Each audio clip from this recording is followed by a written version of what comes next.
Nakaw ay kasarap na naman na rin. Pork ribs caldereta po mga kabotsog charap.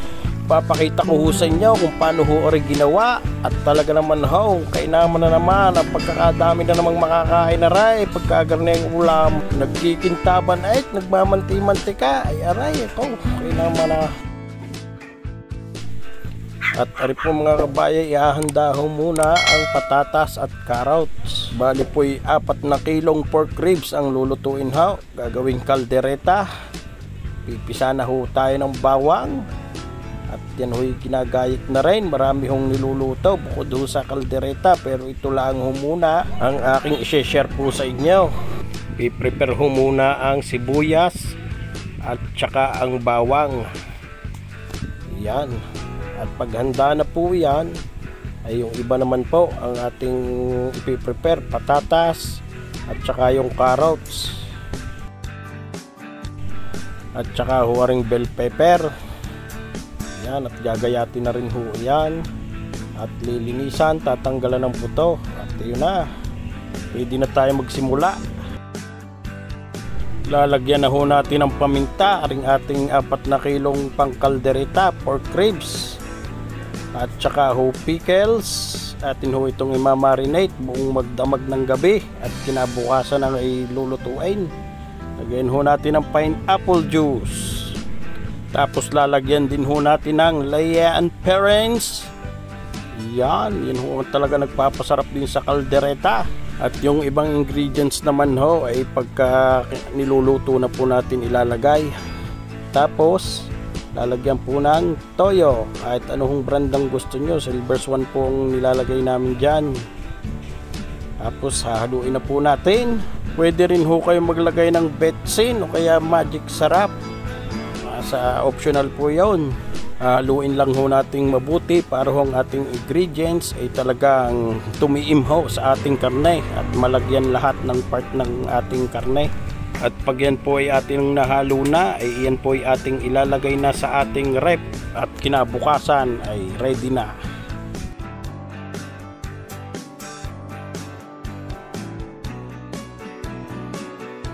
At pagkalipas po ng 3 oras ay umpisahan na natin ang pork ribs caldereta. Naglagay na po ng mantika, tapos maglalagay po ng margarine.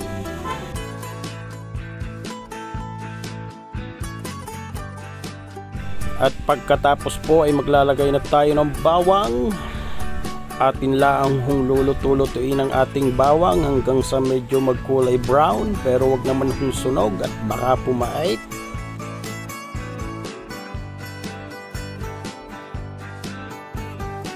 At pag ganyan na po ang ating bawang, ay pwede na tayo maglagay ng sibuyas. Yan, lulutuin din ho natin ang sibuyas.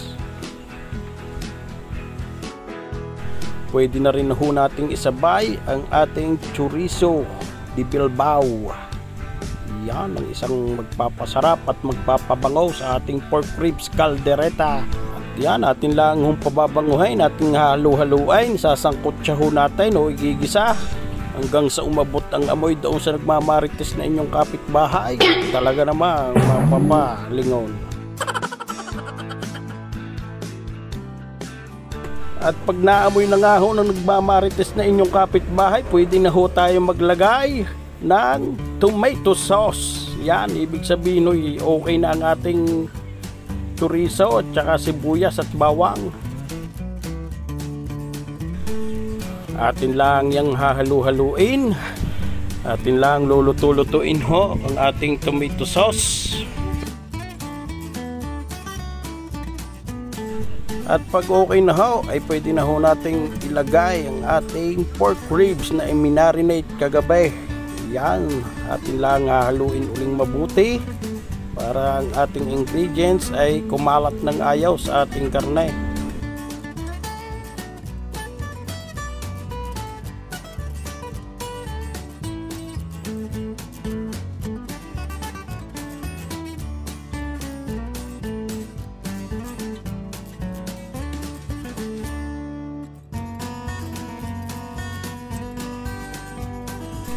Hindi na ho muna natin tututubigan at ito naman ho'y nagtutubig, nagsasabaw ng kanya. At ayan, okay na ho, pwede na ho nating takpan. At pagkalipas nga ho ng 10 minuto ay ating binuksan nga ho itong ating pork ribs caldereta. Ayan, kita nyo naman ho, masabaw na. Pero ito ay medyo matigas pa, kaya hahaluin lang ho natin. At baka makanos ang ilalim o masunog.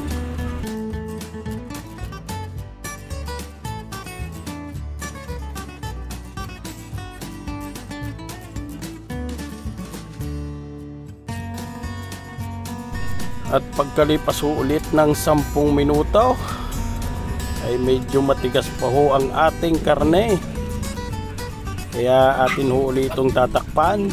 Pwede ho kayo magbanto ng tubig pagka po medyo matigas pa at pagka naiigahan po ng sabaw. Pero mas mainam po kung may pinakuluan kayong baboy, yung kaldo ho ang gagamitin. Siya po nating ibabanto para sa sabaw.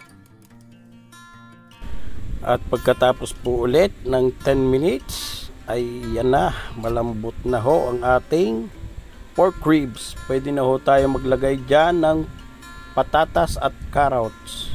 Sasandukin lang ho natin ang gitna at mas mainam ho kung ilalagay ho natin ito sa medyo pailalim para ho mas madaling lumambot at maluto ang ating patatas at carrots. Pwede na rin po ninyong isabay ang bell pepper, pero baka naman ho malamog, kaya maya maya na po ilalagay ang bell pepper.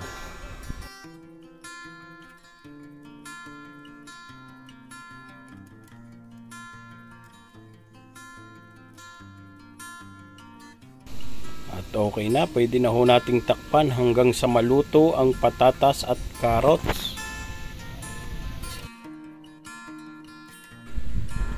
At yan, kumukulo na ng ayos. Pwede na rin po nating ilagay ang ating dahon ng laurel. Pwede rin naman pong green olives, pero dahon po ng laurel ang ginamit namin dyan. Maglalagay rin po tayo ng hot sauce, pero konti lang, at baka naman ho mahanghangan pag may batang kakain. Kaya yun, tama lamang po. Tapos lalagay na rin po natin ang liver spread.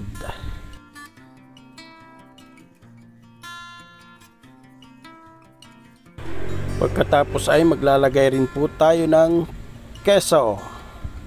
Hidden cheese po ang ginagamit namin dyan.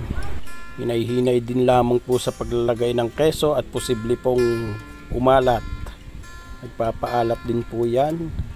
Tapos atin pong hahalu-haluin.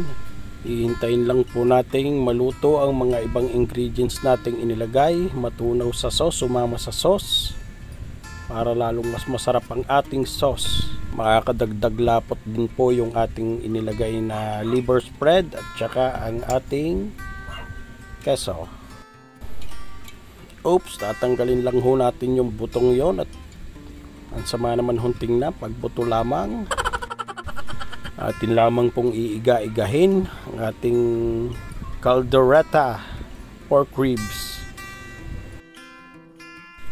Yan, mga kabayan, tingnan nyo naman at talagang kabiskibahaw na naman, ay ubos na naman kahit tutong. Atin lang hong iin-inin niya ng kaunti at iiga-igahin. Hindi na po natin yan tatakpan.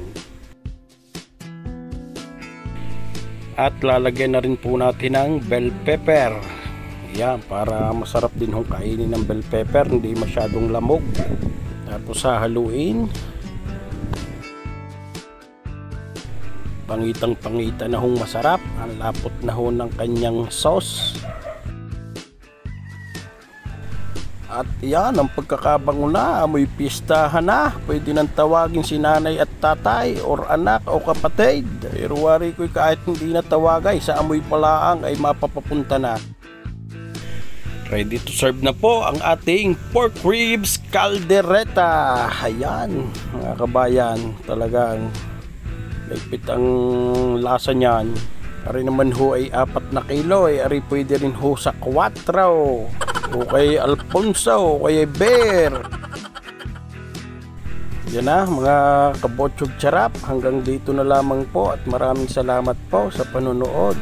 At sana po'y masuportahan nyo ako sa aking mga video upang maging tuloy-tuloy At sa mga nais po magpaluto ay mag-message lang po kayo sa Facebook page Life is Delicious by Empress Journey. Maraming salamat po. Ingat po tayong lahat and God bless.